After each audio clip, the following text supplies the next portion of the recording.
are now watching the Amazing Mets Pregame Show with your hosts, Rob and CP.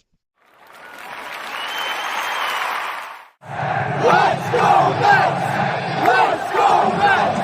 Let's go Mets! Let's go Mets!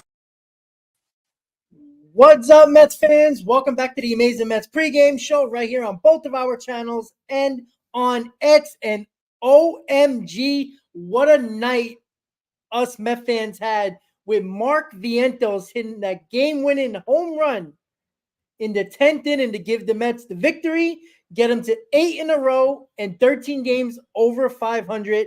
That was probably the loudest I heard Citi Field in a very long time. All the credit goes out to Mark Vientos, all the stuff that he went through in this organization, never really getting a chance, basically behind Brett Beatty. It seemed like he was just lost in the minor leagues, comes up, does amazing things with the bat, and yesterday was the cherry on top. 2 home runs, just outstanding performance by Mark Vientos. Chris, how are you doing, buddy? And I know you enjoyed that post game last night. Yeah, the post game was awesome. Shout out to everybody that was a part of it. It popped off. I'm not sure why, I'm not sure how, but the post game popped off, and it seems like all of our streams are popping off when the Mets are starting to win, and everybody wants to talk about it. Listen, this is an exciting time, as I mentioned time and time again, for us Mets fans to sit here on stream, whether it's talking about it on camera with us or just interacting with everybody in the chat. It's a great time to be a Mets fan, and we are going to continue to talk about this team. Unfortunate news that we'll talk about with Jeff McNeil, but I do think the Mets can weather the storm, even though that's going to hurt a lot. The Mets can weather the storm. We'll talk about it. Bring a little bit positivity, because after that amazing win, that was kind of a gut punch. I talked about him getting hit on the wrist, and obviously he was going to go undergo diagnostic testings and MRIs and all that good stuff to see exactly what the extent of the damage was. We got the worst case scenario with him being out for the rest of the season. But at this point, you have to look at the next man up. This is kind of a similar theme for all of my teams, especially right with the New York Knicks and what they just went through this past season. It was always me on stream saying next man up mentality, and that's exactly what's going to have to happen here with the New York Mets late in September. But electric win. Talked about it on the post game. The progression from Mark Vientos, right? Not only from beginning of the season to end of the season, like you just said, Rob, but also his in-game at-bats, his ability to be flexible and adjustable depending on the situation. You saw two very different at-bats from Mark Vientos, both resulting in home runs. One was a first pitch home run in the first inning, right, to get the Mets on top 2-0. He attacks that first pitch. He's aggressive, and he doesn't miss his pitch if it's early in the count. Because what do I always say? You cannot, as a hitter, go down in the count consistently, because that's opening the door for the opposing pitcher to throw his whole breadbasket at you in terms of what he has to throw in his arsenal. And then also, in the last inning, it was an 8-pitch at-bat. He fouled off 3 to 4 pitches, extended the at-bat, worked the count. I believe, if I'm not mistaken, it was a 2-2 count, if I'm not mistaken, but doesn't matter. The night and day difference, right, of those two types of at-bats and still getting the same result is something that indicates to me that he is way ahead of his time in terms of being the mature hitter that the Mets need right now, especially, right, to fill in the void of guys being injured, and the latest injury being Jeff McNeil. So, like I said, electric win, a little bit of a gut punch, but I'm here to bring up and lift up the energy, because I think the Mets will weather the storm, and I think they'll be okay. Yeah, absolutely. The obvious choice is Jose Iglesias is going to replace Jeff McNeil on the regular now. He's going to be the starting second baseman. And now we're going to start talking about who do the Mets bring up to replace that roster spot going forward. I know people are going to bring up Luisangel Acuna. I don't think that's going to happen unless he's going to play every day. It's just what I think you're on mute, buddy. No, I was just agreeing with you. I was just agreeing with you that I don't think it's going to be Luisangel Acuna. I don't think so. Yeah, knowing that Iglesias is going to get all the playing time, it doesn't make sense to put Acuna on the bench. and play him once a week, twice a week. It doesn't make sense. So you're probably gonna see another versatile player that can play multiple positions in the infield, maybe got some speed, and that's where you're probably going to see. Look, it is a guts punch from Jeff McNeil. He played better since the All-Star break, but at least we got somebody very capable to replace him. How many times have we had injuries in the past and we had nobody to replace him? I'm not talking about at the same caliber, but even like just, serviceable. Now we seem like we have those options that are actually good, if not better. And you know what? Iglesias is going to fill that part. He's going to play a huge role, just like he already has, basically platooning since he's come up from the minors for the Mets. So it sucks with Jeff McNeil. And if you listen to Jeff McNeil and they says, is there an opportunity you can rejoin this team? Jeff McNeil was like, yeah. He goes, if I rejoin this team, that means the Mets are really deep in October. And he smirked when he said that. So the only chance that Jeff McNeil be back on this Mets team is if the Mets are probably in the NLC, deep in the NLCS or World Series. That's probably the only way we'll see him, because a fractured wrist, obviously it's not, most likely not surgery. It's going to be just healing and rest. 4 to 6 weeks. So if you do the math, it's October. It's late October. So again, we'll see if that comes to fruition if in the future. But right now, we're talking about a game, number 1 of a series that the New York Mets took care of business. And listen, it was getting a little fishy. Shohei was pretty good. He left 2 balls up and he gave up two two-run homers. That was basically it. He looked like he ran out of gas when he gave up that second home run to with the tie game. And CJ Friedel, yep. Yeah, I some people were a little upset that Mendoza didn't take him out. I'm not taking him out in that spot. You had a lefty on the mound, and you had a lefty at the plate, and Shohei is your best pitcher. You're not going to take a guy out like that. He's basically your ace. You're not taking him out for Reed Garrett. I understand Reed Garrett, had a big inning himself, but you got to give Minaya the ball in that spot. The guy just hit a mistake. What do it is what it is, right? Minaya is allowed to have a game like that. He didn't pitch bad. I think he had 9 strikeouts. So he had a really good game. He could have unraveled, but he didn't. And look, he didn't have his best stuff, but he still managed to keep the game in hand. The Mets, he never gave up the lead.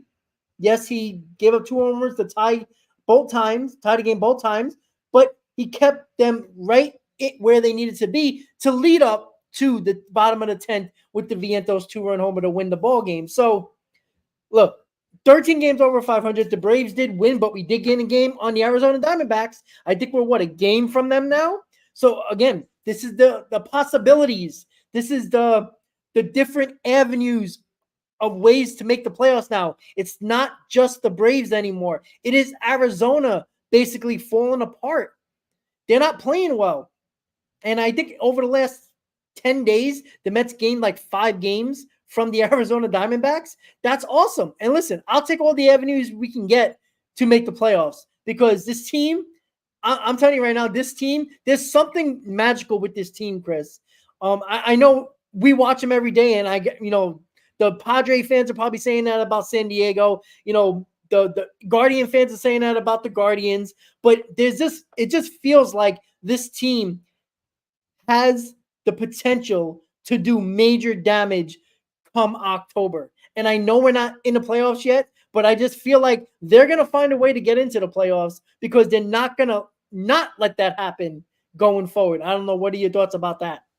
Yeah, I mean, we say it every single stream. This team does have a certain aura to them, right? And we'll see how much of a gut punch this Jeff McNeil loss is, because good teams and great teams even find a way to come back and weather the storm and continue to push forward, even though one of their quote unquote core players goes down.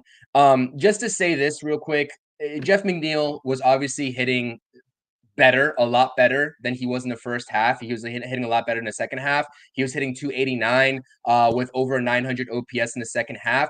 But like I said, just to sort of get ahead of this, I really do think that the Mets and the way they're set up right now, and we'll see who gets called up. And I do have my kind of opinions on that in terms of who may or may not get called up, but I do think they will be okay, guys. I don't think that this is a time to panic, and I still think that this team is going to be solid, and they have the tools and the strength to make a playoff push even without Jeff McNeil. It's a huge loss, don't get me wrong, and this is terrible news, right? Nobody wants to see this happen to Jeff McNeil, but I do think the Mets will be okay. Couple things here, right? One regarding who gets, I guess, called up, right? No reservations about what you just said about this team being magical. 100% definitely agree with you. A lot of people are saying that DJ Stewart, right, will be the call up, and I think the Mets are playing actually shorthanded today with how recent the results from Jeff McNeil kind of came back, so they're going to be playing shorthanded. They're not going to be calling anybody up today. Obviously, it's almost game time at this point. We're doing the pregame, but a lot of people are saying DJ Stewart's going to get the nod. I have a very hard time accepting that, and I'd be very disappointed if that would be the case, because you already have, 4 outfielders on this roster, especially with Marte back. You got Tyrone Taylor on the bench as well. I think it's 4 outfielders, if I'm not mistaken. And then you have Jesse Winker as well, who'd make number 5 at this point, because you got Bader, Nimmo, Marte, Taylor, and then Winker, who can play the corner outfield. That's 5 outfielders on your roster right there. So it would make no sense to bring in a guy that is only going to be playing outfield for you, right? You need to bring up an infielder. You got, at this point, Jose Iglesias is going to be coming in and taking over for the second base duties on an everyday basis. I understand that he's a little bit older in age. So the, I guess, notion that he's going to be playing every single day before the playoffs is not feasible, right? You obviously got a guy like Pablo Reyes as well, who just got brought in just recently as well. But we don't really think of him as a spot starter for a guy like Jose Iglesias, right? The way the tandem of Jose Iglesias and Jeff McNeil was working before McNeil went down. So it has to be an infielder in my eyes, because then you can deploy the merry-go-round in terms of Mark Vientos, Jose Iglesias. Obviously, Pablo Reyes might be a little bit of a late game substitution at some time, but you need to bring up an infielder. So if they bring up DJ Stewart, it wouldn't make sense to me, and it wouldn't be logistical to me. It wouldn't make logistical sense to me. I see a lot of people saying Luke Ritter. Obviously, he has capabilities of playing third base. I'd love a Luke Ritter call-up. I think that's been way past due anyways, and I think obviously, with the long ball, he's been killing it in AAA last season and also this season. I would love to see Luke Ritter get a shot, and I think that is a lot more feasible than a guy like Luis Angel Acuna. If Luis Angel Acuna got the call, I would also love it, because at this point, I would like to see what he has to offer, especially in a scenario where you know he might be getting semi-consistent reps, depending on what happens with Jose Iglesias in terms of the platoon there. But if they decide that he's not ready, quote unquote, which I don't really buy into that excuse anyways, because I know a lot of people think of Luis Angel Acuna, or they thought of Luis Angel Acuna as some top-notch prospect, right? When they got, and he is, don't get me wrong, he is. I don't think he's on the level of like a Drew Gilbert, who's also coming into his own down there in the minor leagues as well, with however many home runs in the last 15 games that he has. But I really do think that Luis Angel Acuna, despite what his numbers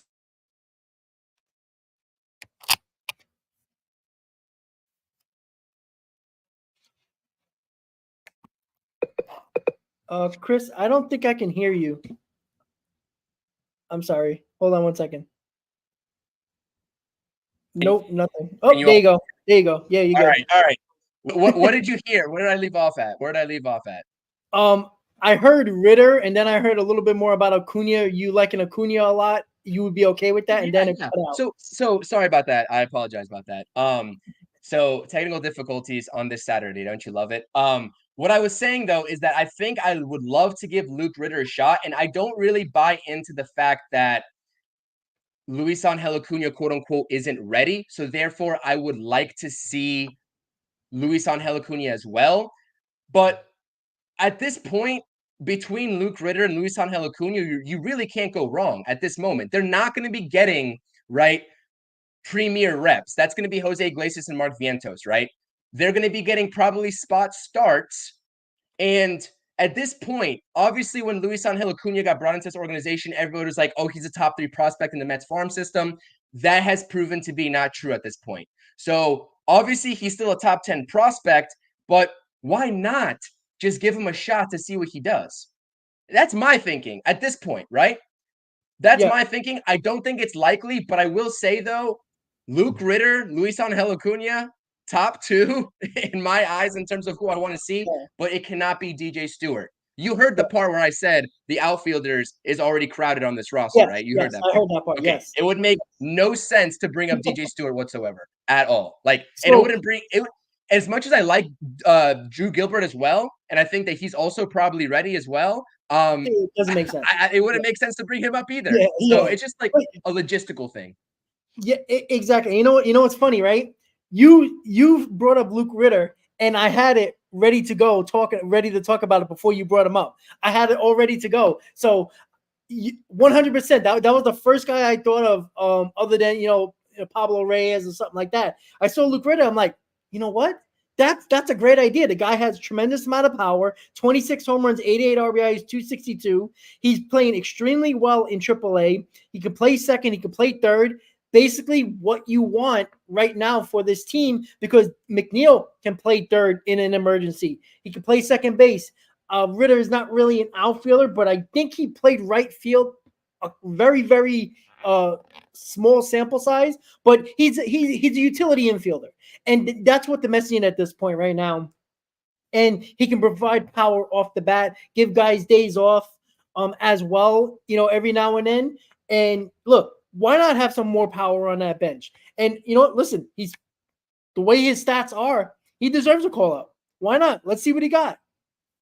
If he doesn't work out, I think it is between Ritter and Acuna. And I would be happy with both of them. Acuna, obviously, you said doesn't make much sense because you want your top prospect to be playing when you get called up. And that's not going to happen here when you got Vientos. You ain't taking Vientos out of the lineup. You're not taking Iglesias out of the lineup. And you're definitely not taking Lindor out of the lineup. So where is he going to play except for maybe once or twice a week? But that also, to just cut you off for a second, I apologize. But that also, so like Jose Iglesias is not some young in his prime type of player right now, right? He's still a little bit on the older side. So I'm kind of weary in terms of how often the Mets are going to give Jose Iglesias off days. And if Jose Iglesias somehow goes down because of wear and tear and they keep on like trying to work him, that's going to be very bad news as well. I understand the Mets are kind of in between a rock and a hard place right now with the infield in terms of distribution of playing time, especially with Jeff McNeil being out now. But I think that you got to at least preserve the legs of Jose Iglesias somewhat. So I'm very curious, no matter who it is that gets called up, how often they'll be making a spot start for Jose Iglesias, just given Jose Iglesias' age and how much he's played since he's been called up this season. Yeah, you know what? Maybe it's going to be Acuna then. You know what I'm saying? It might just be Luis Angel Acuna, only because I'm trying to look at something right now. And that's the avenue. That's exactly why I was saying Luis Angel Acuna. Like, I know that people are saying he isn't ready, but if the Mets don't view Jose Iglesias as an everyday, like, obviously he's going to be an everyday starter, but you have to give him an off day in between, right? So what other second baseman are you going to throw out there? I'm pretty sure nobody wants to see Pablo Reyes make that spot start because he's a second baseman. Obviously, he's had some connections, I'm pretty sure, with David Stearns, but I would much rather see Luis Angel Acuna than Pablo Reyes. I'm sure everyone would. So that's kind of my thought process with that. Well, the thought process of David Stearns, what is he looking for as a Jeff McNeil replacement on the roster? Is he looking to fill that Jeff McNeil role where a guy that can play multiple positions on the regular, like Jeff McNeil was doing, or is he going to replace his roster spot with speed and versatility when it comes to pinch running, maybe a spot start here and there? But I think that you can have more of an impact with Ritter or Acuna, in my opinion. And we'll see. It's probably going to be, I'm assuming they're going to not do anything until tomorrow, make that roster move, because they're playing with a man down today. So I would think the move will be tomorrow, and I'd be really shocked. Like, I'm going to be looking at the minor league games and seeing who's not in the lineup for Syracuse tonight and tomorrow, because then you really get an idea of who's going to be called up, and especially the Mets are at home. You would think they would want to make that move quickly because you're heading to Toronto after the game tomorrow. So you would think they would want to make that quickly. So even though Syracuse is kind of closer to Toronto, but you know what I'm saying. But I think it's going to be Ritter or Acuna. If it's DJ Stewart, I mean, DJ Stewart must got like a naked picture of David Stearns or something, because I don't know, man, because it would make no sense. Why carry 6 outfielders? That makes no sense whatsoever. Stewart can't play the infield. I mean, he could, kind of play first base, but you're not playing DJ Stewart over Alonso. So, like, I don't. Comment right here by M Easy is golden, and this is exactly what I've been trying to say in terms of why I would actually like to see Luis Angel Acuna be the guy. I'm skeptical about him being the guy in terms of the Mets thought process and their kind of just their thinking towards this, but Acuna has more opportunities to play with McNeil out. Factual. There are games where you play Acuna at second and Iglesias at third. Factual. And then when you want to give also, in turn, Jose Iglesias a day off, you'll play Acuna at second and you'll play Vientos at third as well. Like, that is a comfortable merry-go-round for me. And obviously, you don't really want to see Luis Angel Acuna play third. You're much more comfortable with him coming up and playing second base with this kind of like rash call-up. But I would love that merry-go-round. Obviously, I think defensively, I'd like it more. But offensively, as you said, if you want to maximize the offensive potential with that quote-unquote merry-go-round, you'd call up Luke Ritter. I don't think Luke Ritter knows how to play second base, though. So that doesn't solve the issue of Jose Iglesias getting his days off, like I said, with the age. So, well, you know what's funny about that? If you're looking at Ritter's minor league page, a stat line, they have him as a second baseman. how many games has he played there so far this season? I gotta search for that, but I'm very curious. Let me see. I came onto this stream, right? I came back home and I popped onto the stream right beforehand. I saw the notification that Jeff McNeil's out for the season, and I was like, oh boy. I was like, this has to be a talking point, but I haven't even looked at in terms of I looked at Luke Ritter's offensive numbers, but I don't really know whether he's playing second base or third base or where he's playing in terms of distribution. So he's played 26 games at third base, 27 in left, and also DH'd, and played second base and first base. How many games at second base though? 19. Okay. And 26 in third, 27 in left, 14 at DH, 41 at first base. So he can play every infield position except for shortstop. I mean, he played shortstop last year one time. So he's very super utility. Super utility. So again, it's probably going to be Ritter. It's probably not going to be Acuna. Again, either one is a good option, but it has to be one of those. If it's not one of those, like, I know the Pablo Reyes is probably like the safe choice, I guess, but wouldn't you want an extra impact type of player on the bench that is similar to Jeff McNeil, if not better? And Luis Angel Acuna and Ritter have more power than Jeff McNeil. Acuna got the speed. Obviously, Acuna can play third and second. Ritter plays everywhere. So it's going to be very interesting to Isn't Pablo Reyes already on the roster, though? I thought he was the actual September call-up. Didn't they send him down? Oh, wait, maybe they didn't. See, this September call-ups just screwed me up with the roster. Let me check. I didn't see what the corresponding move was. I know DJ Stewart got sent down when JD Martinez got up on off the paternity list here recently, but I looked on Fangraphs before this stream started, and they still had Pablo Reyes on the actual roster, the 27-man roster. So if he's already on there, then they already have that covered. But still, I don't think you can go with another outfielder. So okay, right now, yeah, Reyes is on the roster. He's on the roster, right? Yeah. So it's got to be Ritter or Acuna. If it's DJ Stewart, it absolutely makes no sense. It would really make no sense. That's just that would be a bad call for by Stearns, in my opinion.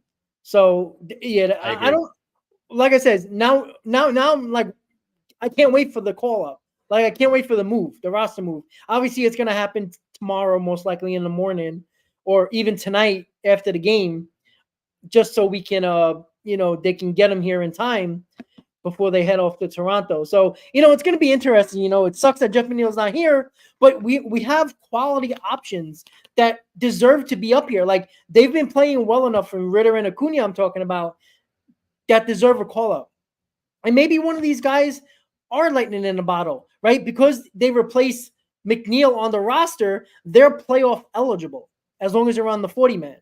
So you know how like you just bring these kids up or bring up somebody on as a September call up, they're not eligible to play in the postseason. But because you're replacing a guy that was already on the active roster on the 40-man and was a starter and was on the roster prior to September 1st, that player that's replacing him on the roster is eligible to play in the playoffs. So that's another thing. Ritter and Acuna would be available in the postseason if the Mets make it. So that's another. Well, Acuna would have been already because he was already on the 40-man roster, but I don't think Luke Ritter was. So, but when did they put him on though? I think he started the season off on the 40-man roster. Well, that would suck.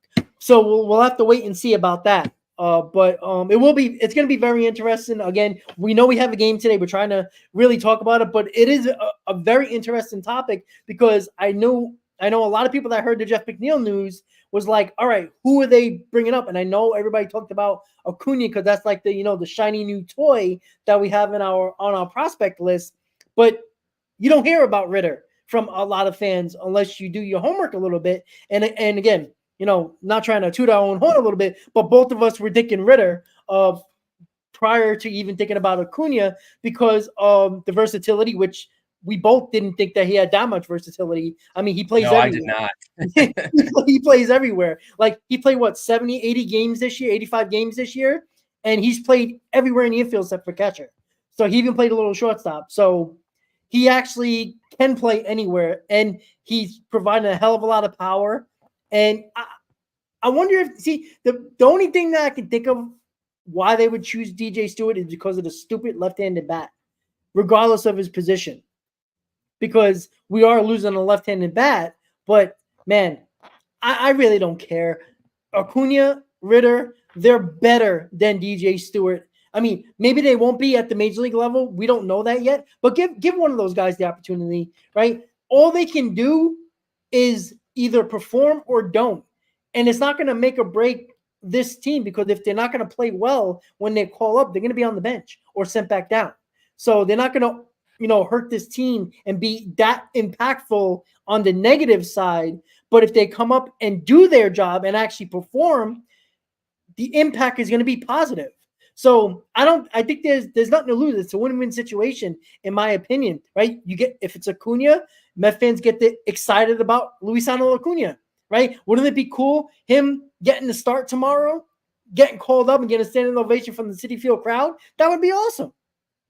But we'll wait and see what Stearns is going to do to fill Jeff McNeil's roster spot. So we got Jose Quintana, Chris, on the mound today. I know that's like a type of scenario, but sometimes when we kind of throw Jose Quintana to the Wolves, he finds a way to throw a pretty good game, and we're like, oh, well, okay, that was a pretty good start from Jose Quintana.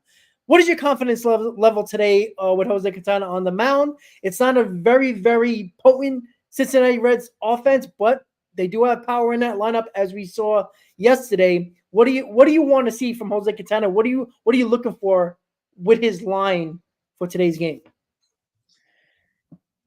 As we always say, just give me 5 competitive innings. Please just give me 5 competitive innings. That's all I need out of Jose Quintana tonight. By the way, has anyone checked the weather? Is the weather looking okay for this game to start? Apparently it's a little rainy or cloudy. Okay. One of the subscribers are at the game today. He sent me a video. Okay. Yeah, it's cloudy. It's very cloudy and dark. So hopefully we get the game in today. Yeah, hopefully we get the game in. But to your question, Jose Quintana is, you never know what you're going to get with him, man. It changes on a night in and night out basis. That's why it's so hard to predict Jose Quintana's stat line. That's why I asked you all in my live chat poll how many innings he's going to pitch today, because it seems like he's good for like 4 one game and 7 the next, and there's a lot of wiggle room there in between. But I'm weary because we saw what happened to Sean Manaea yesterday, and that's one of my points that I was going to make while we were talking about the whole Sean Manaea start from last night, is that he pitched very well. Very well. He made 2 mistakes for 2 2-run home runs to Elly De La Cruz and TJ Friedl that kind of burn him a little bit. But he was spot on in the rest of that start. And I believe, as Ethan was mentioning in the chat, he was going to get out of that inning, and he hung, I believe it was a sweeper, or it was a breaking pitch to TJ Friedel, and he knocked out of the ballpark. Like, one mistake, right? And as soon as he was almost getting out of that inning. So it was a good start, and it's a little bit of a deceiving start because he's got 9 strikeouts. He had the put away pitches going. He went 6 2/3. He was 1 pitch away, essentially, from getting out of that inning and providing the Mets with a competent 7 innings. So, like I said, very deceiving, but that's what we talk about when we talk about this Reds lineup. And before yesterday in the pregame, before this series started, that's what we were talking about with them, is that yes, they're not going to knock your socks off. They're not the most talented in the world, but they have guys that can produce runs, and they will take advantage of mistakes if you hang pitches to them. And that's exactly what they did to Sean Manaea last night for their 4 runs. So that's kind of where my confidence level with Jose Quintana dwindles, but you would hope that Jose Quintana knows what's at stake, right? You would hope that he's able to bring out his veteran savvy, because I know we've had conversations this whole season surrounding Jose Quintana, and you have liked him in the past because he does have that veteran experience, and I don't like him as much because he's inconsistent. Hopefully he finds more consistency here over the stretch in this long haul, because the Mets are going to need him, right? As soon as Paul Blackburn comes back, Tyler McGill presumably gets the boot, and Jose Quintana is still here. So at this point, you got to ride with the guy, and you just hope that he's able to provide you 5 quality innings, right? We're not asking for perfection. We're not asking him to give up 0 runs. That's not feasible. We're asking him to allow this offense to cook and keep them in the ballgame, and in turn, Jose Quintana keeping this offense in the ballgame. It's kind of like a hand-in-hand scenario between the 2 sides of the ball. So the pitching staff has done a tremendous job at that. Everybody's done a tremendous job at that, maybe with the exception of Tyler McGill's last start. But even then, at that point, right, it was still a close ball game at that point. So because the Mets obviously had a grand slam first to go up in the first inning. But David Peterson, Sean Manaea, Luis Severino, right? Like, these guys are producing quality starts. Now, we don't have any sort of I guess, lack of confidence in those guys, right, on a night in and night out basis. But when it comes to a guy like Jose Quintana, Tyler McGill, the back end of the rotation, and I think Paul Blackburn still has to sort of prove it to us, but we're a little bit more confident in Paul Blackburn than in Tyler McGill, obviously. But we need to see that from the back end of the rotation. And as long as that happens, right, if the pitching keeps this team in the ball game, I've said it multiple times, I'm very confident in the other aspects of this team in terms of the offense and the bullpen. And that should equate to a lot of wins down the stretch, despite having a hard schedule. So we'll see. It's time to go out there and do it. I know that the Reds were undecided in terms of who their starting pitcher was going to be yesterday when I did my post game. It seems like it's going to be Jacob Junis. I believe he was a former San Francisco Giant, and the Mets have seen him at least a little bit while he was in the Giants uniform. So a familiar pitcher, and hopefully the Mets offense are able to use that at their advantage and provide Jose Quintana some cushion, because I think that he's really going to need it. Yeah, absolutely. And listen, Quintana is basically at this point of the season a Mets rotation guy, number 4, possibly even a number 5. And what do you expect from number 4s and number 5s? Look around baseball, and you shouldn't expect anything more from a 4th to 5th starter. When you get those starters in the ball game, this is what you got to get. You got to get a quality start where you don't blow up in the middle of a game where you give your offense no chance. Leave the ball game with a tie game, lead, or at the very least down a run or 2 to give your offense an opportunity to win the ball game. That's what I expect from a 4th to 5th starter, like a Tyler McGill, like a Blackburn, like a Quintana. Those guys, I expect them to keep us in the ball game, keep us within distance if we're trailing, or even better, if you leave with a lead, even better. The best news we can get. Jose Quintana, just do that today, because I'm confident in this offense that they'll find a way to win the ball game regardless of the circumstances, but don't give up 6 or 7 runs in the first couple of innings and expect the offense to come back. You can't do that. You can't have a meltdown. 5 innings, 2 or 3 runs. Shoot, I'll even go 5 innings, 3 or 4 runs. I'll even take that because I'm confident that this Mets offense is going to score runs. And they've been clutch. They've been finding ways to win games even when they're not having their best performance. Didn't the other day against the White Sox we had like 15 strikeouts and yet we beat them? I know it's the White Sox, but usually when you have more than 10 strikeouts in a ball game, you usually don't win those ball games. So Jose Quintana, just give us an opportunity, give your offense an opportunity to win the game, right? Don't have a meltdown on the mound. Pitch halfway decent, 5 innings, 3 or 4 runs, and I'll take that right to the bank. And that's the key for Jose Quintana. We can't think of anything more than that. If he does better than that, great. We'll take it and run with it. But I'm not expecting that at this point right now, even though he is a veteran. Sometimes he finds it. He'll have a gem. We'll see. But as of right now, he's pitching like a 4th or 5th starter. And I can't expect more than what a 4th or 5th starter usually gives you in baseball nowadays. And that is a pitcher that is going to give up runs, not going to go deep into the ball game. You just hope it's not a complete breakdown and he gives up a tremendous amount of runs and the offense is fighting back the entire game. His changeup is something that I'm going to look for in terms of actually him utilizing, right? Because when Jose Quintana is utilizing the changeup in a correct manner, that's when he's at the top of his game. And the same thing can be said for a lot of pitchers in this league, right? But the changeup is something that I think that if he gets across and he has command of on a night in and night out basis, that's when you can kind of tell if he's going to have a good start or not. And if he's not leaving pitches up in the zone, it's okay to chase or change the hitter's eye levels, right? But when he throws 91 and 92 miles per hour with those high fastballs, hitters can turn on it. So that's exactly he's got to be methodical is what I'm saying, right? Especially with the lack of velocity, he's got to be methodical about his locations. He lives on the outside corner because notoriously that's where a lot of hitters, especially if they're pull happy, struggle. So if he's hitting that outside corner consistently and utilizing that changeup in a correct manner, then I like what I see and I will in turn probably see good results out of Jose Quintana. But if he's not, then it's a different story. And shout out to Ethan in the chat as well. By the way, shout out to everybody in the chat. Absolutely. Like I said, if you were part of the post game yesterday, it sucks that you weren't able to be a part of it, Rob. I know you got called into work late. I know things happen, but the chat was popping last night. Everyone was excited. I was up on stream excited. So shout out to you all for being here. Shout out to you all for being there last night. Please hit that thumbs up for both of us on both of our channels and both of our streams, because obviously, if you don't know, if you're on my chat, Rob is streaming to his chat, and then vice versa. Rob's chat, I'm streaming to my chat. So, or channel, I should say. But yeah, 100%. And shout out to Ethan as well, informing us that the game has now been delayed. So that sucks. That's not something I did want to hear at all.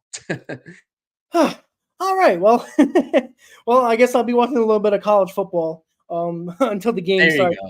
But yeah, look, Jose Quintana also needs a little help from the umpire too. He needs those like you were talking about. He needs to hit those corners, and he also needs to get those balls for a strike. He needs those calls for a strike. He needs to get those a little bit off the plate calls that the umpire would be nice to give him. If he gets some generous calls, it will help him extremely a lot in this ball game. And look, that changeup, look, when he was going well about a month and a half ago, his changeup was just unstoppable. I mean, that was his put-away pitch. We always talked about that. You talked about it a lot with a lot of these pitchers. They didn't have the put-away pitch. When Quintana's going well, it's either his curveball or mostly his changeup is that put-away pitch, and he'll spot his fastball on the corners. If his changeup is not working, he's going to have a hard time because you know what? They're going to be sitting on that 92, 91, 92 miles an hour, and it's not going to be a good day for Jose Quintana. So Chris just said it. It looked like it's going to be a little bit of a delay for the Mets game. Who knows when it's going to start? But you know, we'll keep you a little bit longer just to keep on going on. We haven't really discussed the lineup as much because the lineup has been doing what the lineup should be doing. I guess we'll get to it now, Chris, because like this is a similar lineup from yesterday. Right, 1 through 6, Iglesias as well, Alvarez. Bader's the only one, and McNeil obviously is not in the lineup, but Bader is the only one that was in the lineup now. So, again, what do you expect from this lineup? I mean, it's no breaking news here, but what do you expect from this lineup, this deep lineup, and I think one of the deepest lineups in baseball. I'm expecting them to put runs on the board. I love, like we mentioned yesterday, about JD Martinez and the flexibility that this lineup now has in terms of putting JD Martinez lower in the order, right?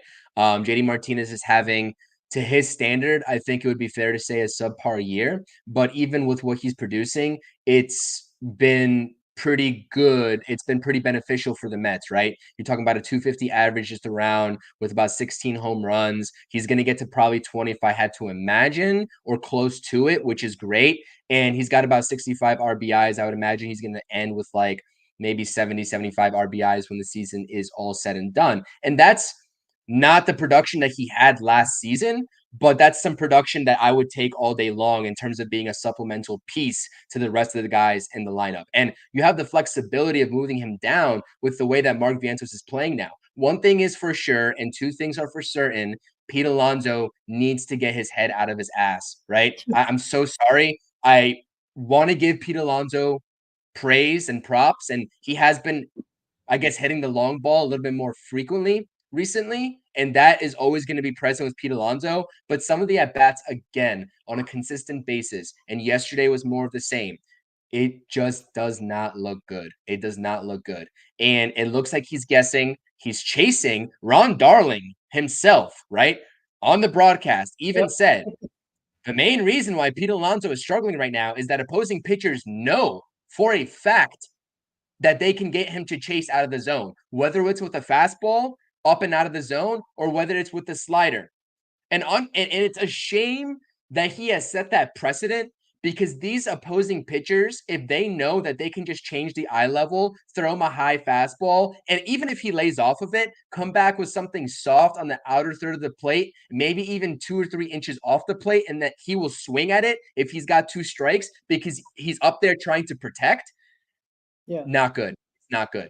And I don't want to say it's a lost cause, Rob, but like I'm seeing a really bad pattern here. Like he's going to get his home runs. Nobody's denying that. He's going to put the ball over the fence, especially if pitchers are making mistakes to him, because pitchers do make mistakes. But there's no incentive for these pitchers to throw baseballs in the zone, in the heart of the zone, to Pete Alonso. And if they do, hopefully he makes them pay with it. But for the most part, they're not going to do that. And they're just going to live on that outside corner and even a little bit beyond that outside corner because they know Pete will swing at it. And that's something that is just beyond infuriating for me to watch on a consistent basis. And I know I probably triggered the Pete Alonso brain movements of your mind right now, Rob. And I know there's going to be a rant, so I apologize to the chat. But I had to say it myself. I had to say it myself because I was sitting there watching those at bats. Especially that at bat where he kind of broke his bat. I'm not exactly sure if that was yesterday or the day before. It doesn't really matter when it was. It was a bad at bat. And the frustration level on Pete Alonso's face and his mannerisms in terms of just like being frustrated out there, breaking his bat after he strikes out, the little sigh that he does after he strikes out and looks up into the air. It's noticeable. It's noticeable. And how many times are we going to sit here and hope for him turning it around and saying and getting out of that rut? How many times are we going to sit here on stream and talk about, well, maybe this is the game that Pete Alonso gets going? And like before anybody says anything, we're not here. Like I personally do not want to sit here and talk about Pete Alonso in this manner. I would love to talk about, and neither would you, Rob. I would love to talk about Pete Alonso mashing the baseball and being a competent hitter that I know he can be. But for some reason, right, whether it's the confidence or lack thereof, whether it's the mechanics, whether it's just like something going on with his eyes that's not able to, for him to pick up the baseball out of the pitcher's hand, I don't know. It's bad right now. It's still bad. So we'll see what happens, I guess. Yeah, this is not going to shock anybody about Pete Alonso and my thought process. I'm done with him. I have no faith in him at all, and I hope to any God you want to hope to or pray to. I hope he actually shuts me the hell up and goes berserk the last couple of weeks and has a great playoffs if the Mets make it. But he's shown me nothing. He's shown me signs of a coward at the plate with runners in scoring position. I'm so sick of it. Like I have no faith in him. Look, if the Cincinnati Reds were in a playoff race right now, they would have walked Vientos for Pete Alonso yesterday, and we probably wouldn't have had the Vientos walk off. Why in anybody's right mind would you pitch to Vientos when you have Alonso up who can't hit a beach ball right now? He is absolutely garbage with runners in scoring position. He is a problem in the middle of this lineup. Like, I'm sorry. I'm sick and tired. The booth even said it too, Rob. The booth said it. They said that they would walk Vientos in favor of Pete Alonso. And you know what? I love Ron Dolan. I love Gary Cohen. I love Keith Hernandez, all those guys. But they were also the problem for the majority of the season. They were doing the same thing that fans and the beat reporters were doing. They were kissing Pete Alonso's ass. They would give him any excuse in the book when it was obvious this guy tightens up in a big spot. He's done it his whole career. I don't care what anybody says. Look at his stats with runners in scoring position throughout his entire year. And don't give me the stats on the months when the team is absolutely out of it. Go back to the months where the months mattered and the Mets were in some type of race or they still had a chance of a playoffs like 2022 where they were going for the division. Look at the numbers from Pete Alonso, not just his individual numbers, but look at the overall stats that actually mean something, like runners in scoring position.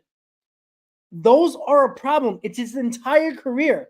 His whole stat line with home runs, with RBIs are so flawed. It is embarrassing that a lot of Met fans finally took so many months, if not years, to realize about this guy. He's not a superstar. He's a borderline star, if that anymore. He has become a guy who is an average player that has power.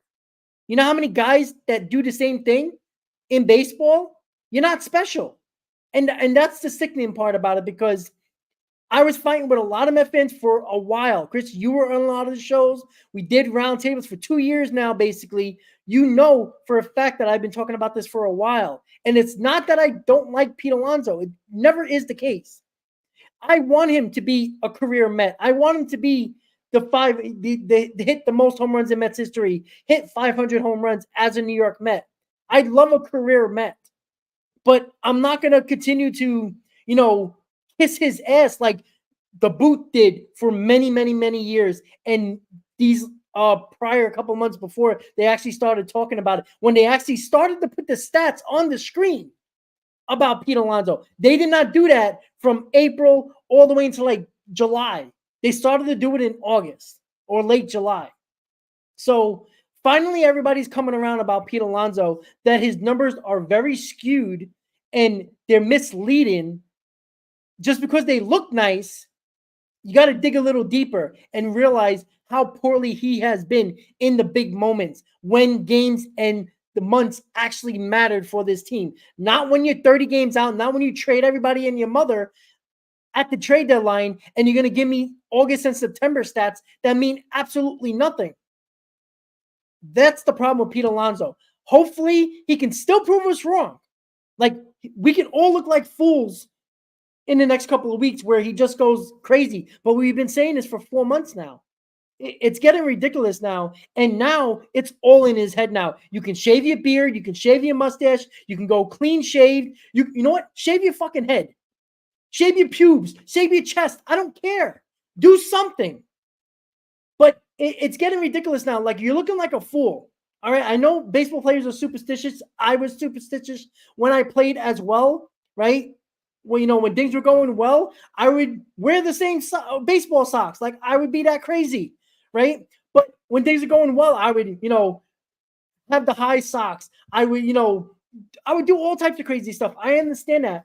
But I don't know if Pete is overworking himself in the cage to get right. He just needs to calm down at the plate, because you see him. He's already swinging the bat before the pitcher's even throwing the ball. Like, you see him fidgeting. You see he's stepping in the bucket. He's already out in front of almost every pitch. The balls that he hits are that out of the ballpark are usually breaking balls that just speed up his bat, or he's in a favorable count where he'll be looking for a fastball because he's become a complete guess hitter. And if he guesses wrong, he is looking terrible at the plate. So, Pete Alonso, let's go. Like, I don't care about your contract. I know you do. I don't care about your contract. I'm very, very on board with you not being a Met in the future. So, you know what? Make me look stupid. Make a lot of Met fans that turned on you look stupid, because did you hear the groans when Pete Alonso was striking out with runners on? You heard that Citi Field groan? You never heard that when Pete Alonso was at the plate. You hear it now, right? And he's look, he is so used to everybody having his back regardless of the situation. And now he's not getting the biggest cheers anymore. Lindor is. Vientos is. Not Pete Alonso. It's not that very, very, loud,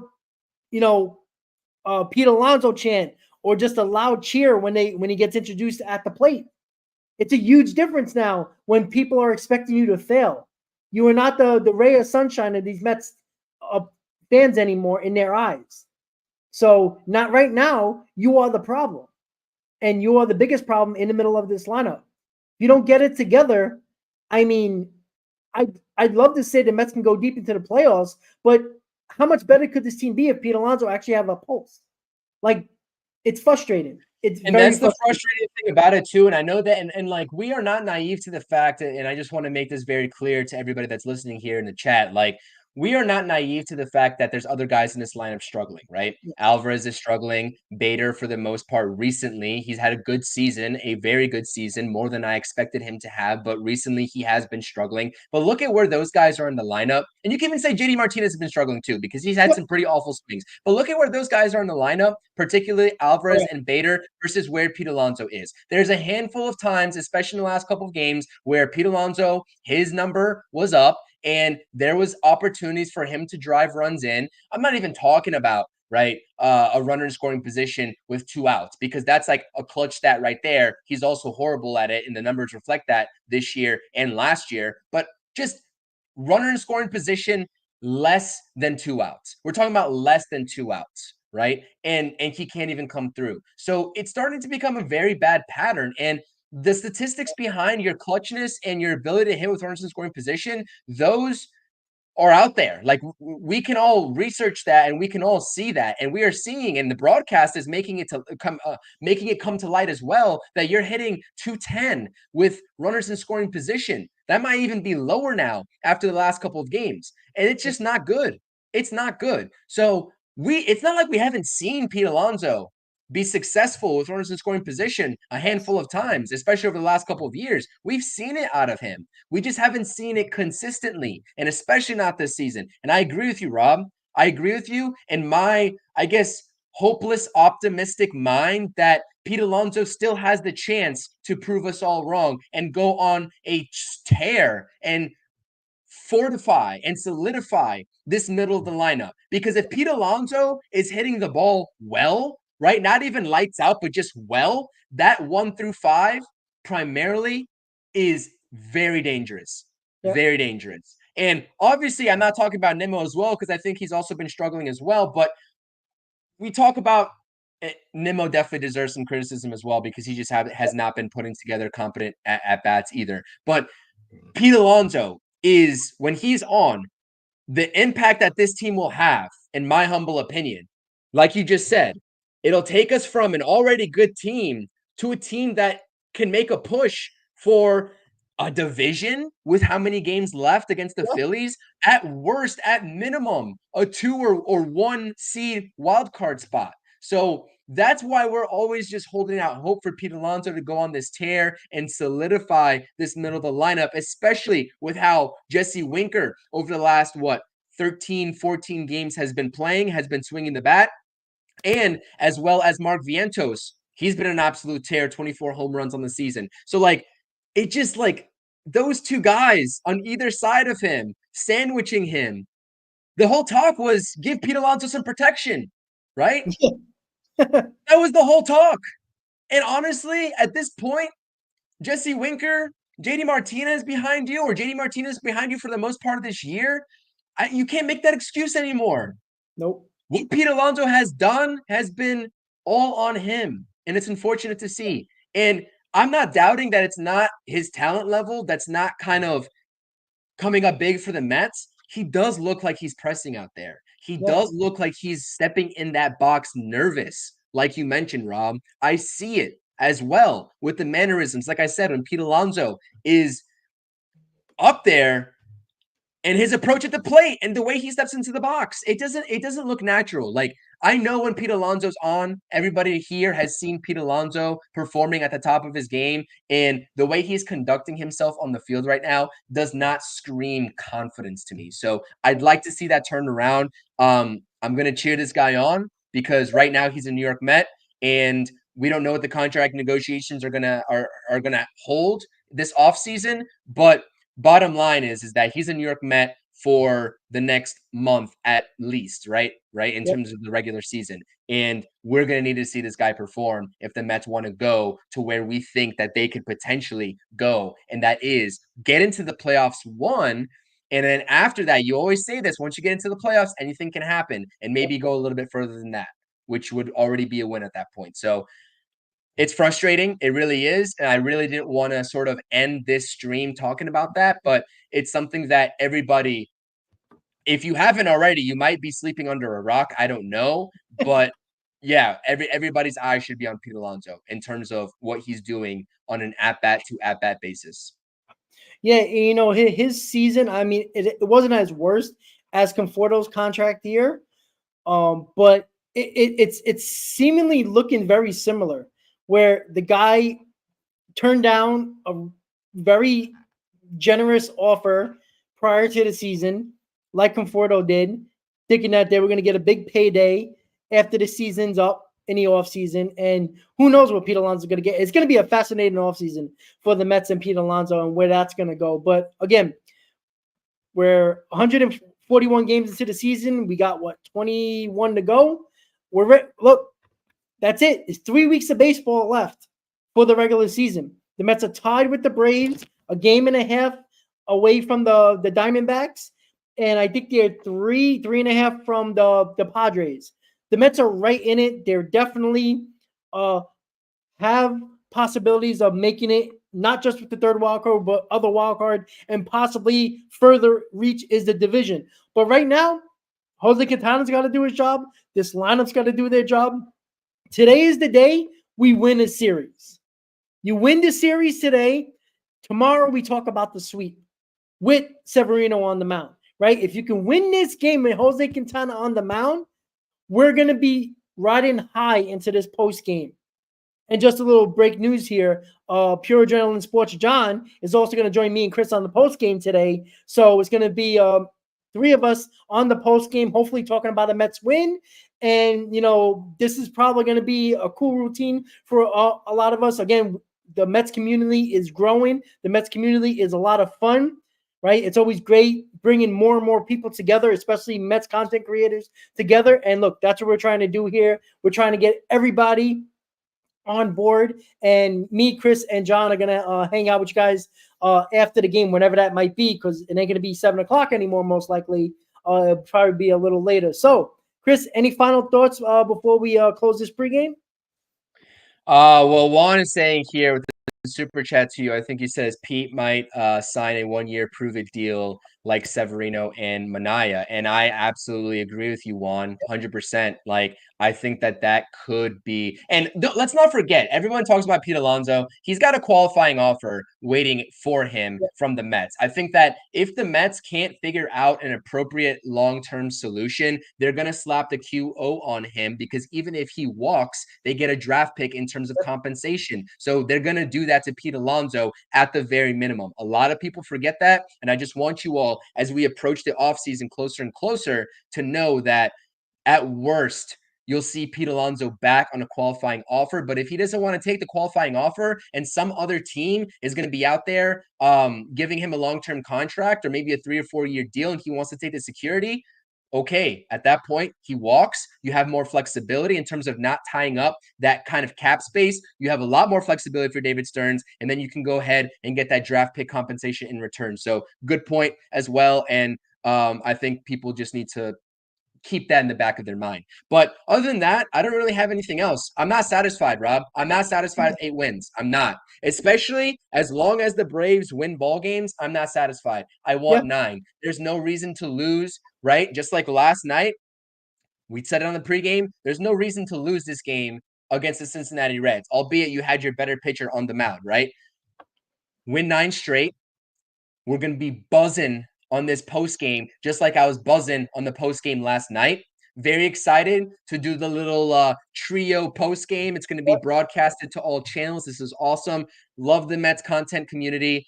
And it wouldn't really be anything without the support of everybody in the chat, whether you're in Rob's chat or my chat. And I just like every single stream, I want to make sure that you all know that we are reading these chats. We are trying to interact with you all as much as possible while still maintaining the conversation amongst ourselves here on the screen. But we definitely appreciate the support in any capacity. And thank you all from the bottom of my heart, again, for 900 plus subscribers. The post game did very good numbers last night, and I finally got to 900 plus subscribers. Now on the way to 1,000 subscribers, and that will be the ultimate mark for me. I do this for fun. Right? We don't get paid doing this. Like at least I don't. I do this for fun, but it's awesome to see the growth of the channel. I've been doing this for about a year and a half now, I want to say, ever since the start of last season in 2023, and it's been an amazing ride. The people that I've met have been awesome, right? Everybody that has been on screen with me, and also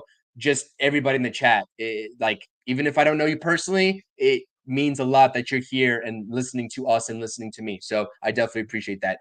On that note, right, I'm going to pour my heart and feelings out onto the stream, obviously, right, in celebration. But yeah, let's win us a ball game. That's the bottom line. Yeah, absolutely. So congratulations to 900. Now you're on the road to 1K. And listen, I know the struggle. I know it's a lot of work. People don't realize how much work goes into it prior to the stream. You know, it takes a lot of time out of the day to do these backgrounds, do these streams, set them up and all that stuff. It's not easy. So I do appreciate where Chris is coming from, because I was there not even 2.5 years ago. So I completely understand what he's going through. It's a grind. It's a grind. And Chris Goodwin is saying, where was the post game last night? It was on my channel. So like I said, if you guys do not subscribe to me at CPNYSports, subscribe to me. And if Rob's ever not available, if John from Pure Adrenaline Sports is ever not available, I'll probably do a solo post game. And that's exactly what happened last night, because Rob got called elsewhere. So make sure you hit that subscribe button as always, because I got you guys covered if anybody else can't, and vice versa. If I can't, if I'm on vacation or whatever, if I'm not here, Rob will do a post game without me as well. So that's kind of like the working I guess dynamic between us. Yeah. What I should have done, I should have never dropped my stream, because I think what happened was people just thought there wasn't a post game if they weren't subscribed to you. Right.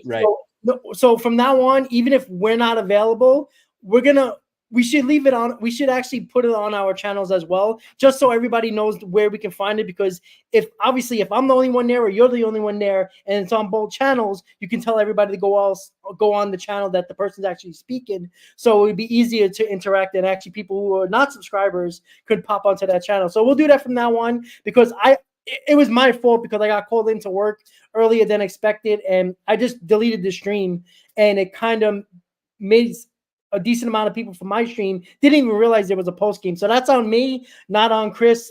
He had a hell of a post game yesterday. Chris, I'm sorry you missed it, but make sure you subscribe to Chris as well, because again, we're going to be doing a lot of these shows, especially in September, and hopefully a lot with John as well. So again, guys, Let's get a win. Let's get another series win. Let's go to 14 games over 500, and 9-game winning streak is on the table today whenever this game gets started. We will be doing a post game, me, Chris, and John, whenever this game is over. Hopefully it ain't 11 o'clock at night, but we'll be there. I promise you that. So with that said, guys, everybody, thank you for tuning in to another amazing Mets pregame show. Enjoy your day. Enjoy the Mets baseball when it starts. Let's go Mets. Let's go for 9 in a row, guys. See you later tonight. Go Mets.